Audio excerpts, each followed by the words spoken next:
Right, so hello and welcome back to the Nerd Cave. How are you all? I hope you're all keeping safe. Hope you're all keeping well. We're back to annuals. Yes, we are. We're looking at another annual today, and it's one that I received just this very day. In fact, I have looked for this for ages, never been able to find it at a decent price. Finally find it in a decent price on eBay, of all places. I know, right? Also in a decent condition, because the other ones I've been seeing of this have been sort of crap, frankly. So now I think I have the whole set of these, and it is the first Real Ghostbusters annual, all the way from 1989 this was published. I had this as a kid. I actually had this when I was 13, 14, because I was a massive Real Ghostbusters fan and a massive Real Ghostbusters comic fan. Now, this bears some explanation, because in America, they had Wow Comics do the Real Ghostbusters license, and they were sort of semi-serious. They had the comedic moments, but they were semi-serious comics, and they're the ones who did the Real Ghostbusters in Ghostbusters 2. In Britain, it was Marvel UK who did these, and they were very different. They were basically kids' comedy comics.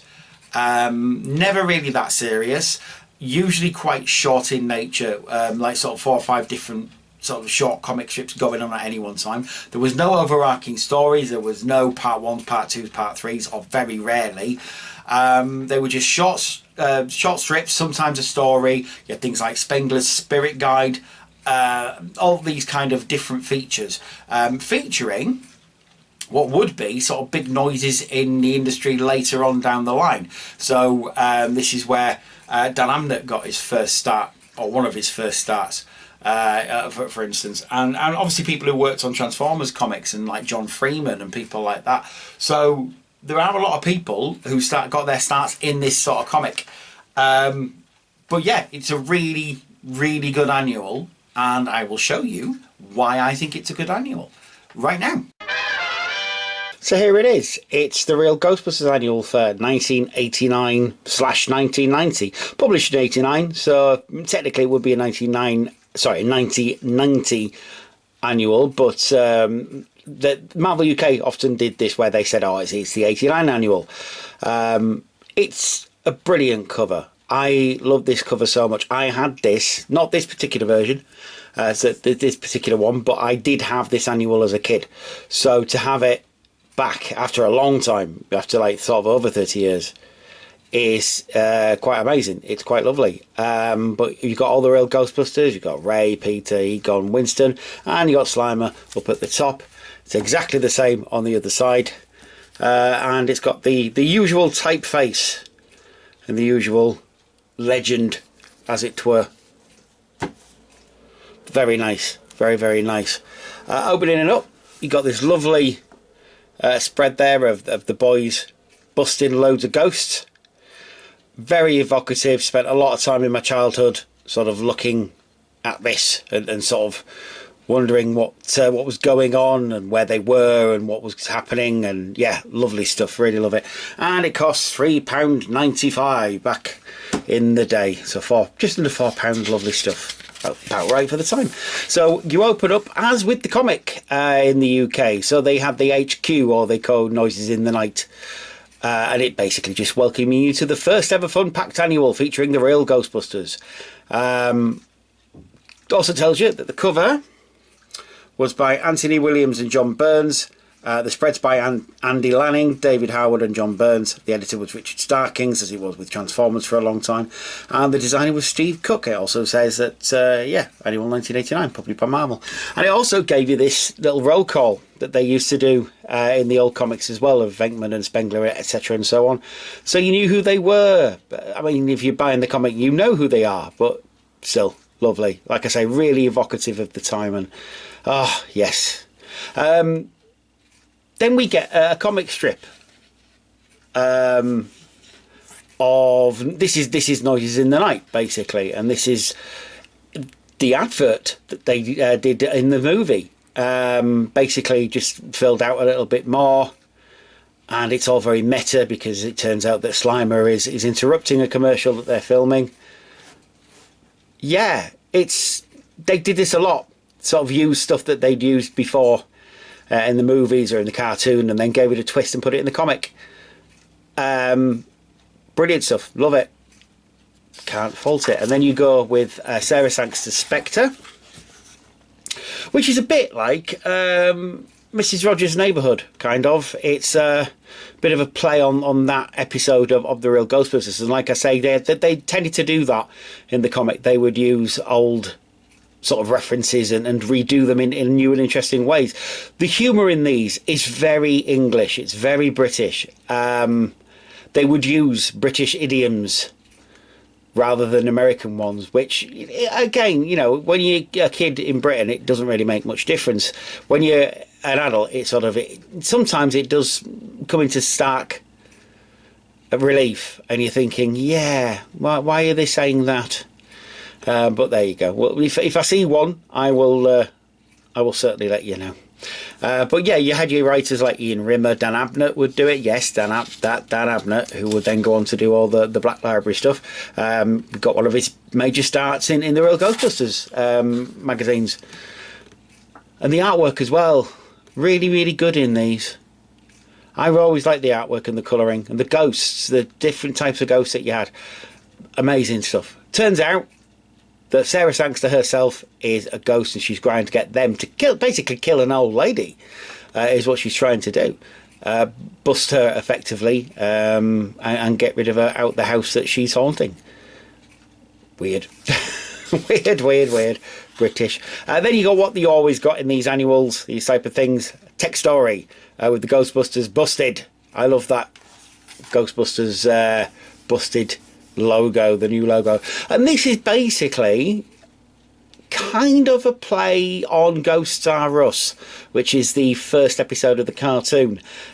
Like I say, a bit of one, not completely, but like I say, they would often pull together 2 or 3 story strands from other things and then put them together.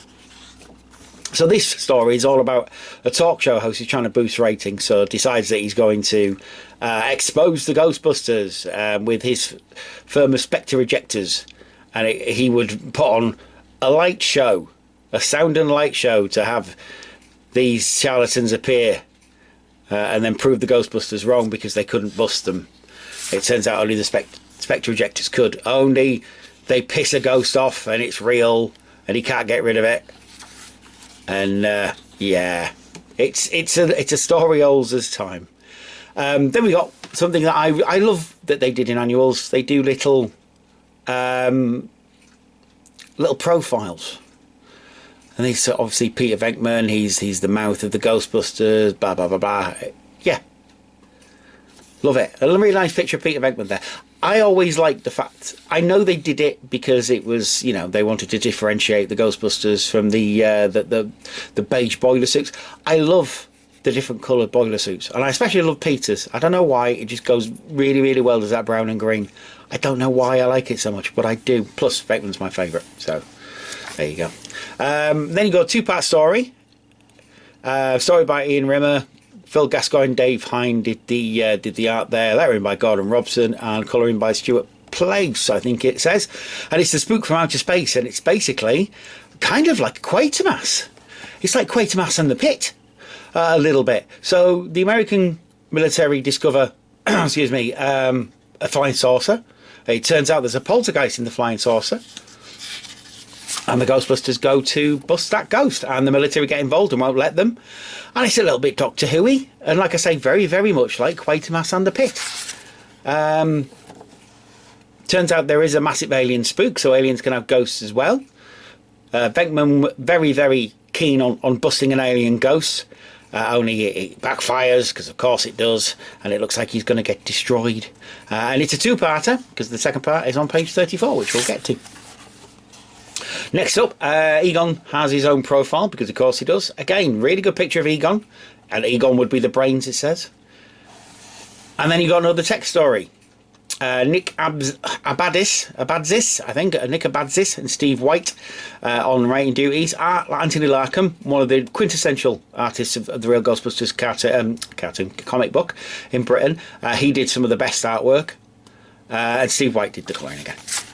And this one is all about basically a kid getting his wishes come true. So he's obsessed with dinosaurs and stuff, and this little gremlin here starts giving him his wishes, and having the world populated again by dinosaurs, encapsulated by this massive T-Rexy thing. So the Ghostbusters obviously have to go out and they have to bust that ghost. Peter gets menaced by this lady here, Billy's Aunt Lavinia. And this is a great picture. How good a picture is this? Where they bust the ghost, they bust the little demon, and everything goes back to normal. Obviously it's a bit more than that, but I'm not going to tell you everything. You can buy the bloody thing if you want to read it. Another profile of Ray this time. In the Body Ghostbuster, he would be the hands, apparently. And then you got the second part of the Spook from Outer Space, part 2. We left it as Peter was getting menaced by the alien spook, who is living off the proton packs. Basically, he didn't want Peter at all. He just wanted the proton pack because he's hungry, and he also wants to get back home, basically. And we know he wants to get back home because he's saying what looks like random destruction isn't random destruction. He is making a message: "Send me home, phone home." And to this end, the alien makes sure that Egon's trap unclips itself from his belt. He busts himself effectively. And then they load him up onto a rocket and send him back to wherever he wanted to go. End of story. Very nice end of story, though. I like that. Return of Mr. Stay Puft. Now then. Story by John Freeman, art by Mike Collins and Lou Stringer. So Mike Collins, obviously, he's done loads of art over the years, of the Ladybird books, of the old Transformers comic. Lou Stringer did Robo Capers, along with other things. He works for Viz as well, or used to work for Viz, and lots of things. He's still around as Lou Stringer. He's great stuff. And Mike Collins, he did storyboards for Doctor Who at one point, if I remember correctly. Very nice man. Yeah, I'm friends with him on Facebook. He's lovely. So yeah, this is basically about weird happenings in London. You can tell that because there's Big Ben. And there's an old Celtic token there. An old Celtic bracelet, necklace thing that's causing trouble. And things happen and Ray gets possessed. And basically Stay Puft comes back. Only it's not really Stay Puft. It's another version of Space Puft. And they obviously have to bust that ghost, which they do. They make sure that the necklace is got rid of properly, and then they all have to go back home. Really nice, really good story. It's all about the Morrigan, who I believe is actually a thing. Is the Morrigan, but in different forms. I don't really know, is what I'm saying. Zedmore's next. I love Winston. He's one of my favourite characters because in the Real Ghostbusters, he actually achieves the potential he never really did in the films, because he gets his doctorate and he becomes a proper scientist. Yeah, I really like it. And he was like an ex-Marine, and it, in many ways reminds me a bit of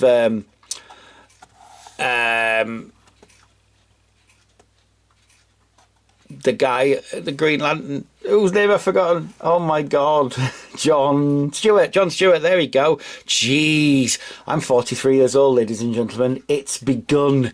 Yeah, but he reminds me a bit of John Stewart. So he's like an ex-Marine, bit of a badass, and sort of becomes part of the team and betters himself, really like Winston.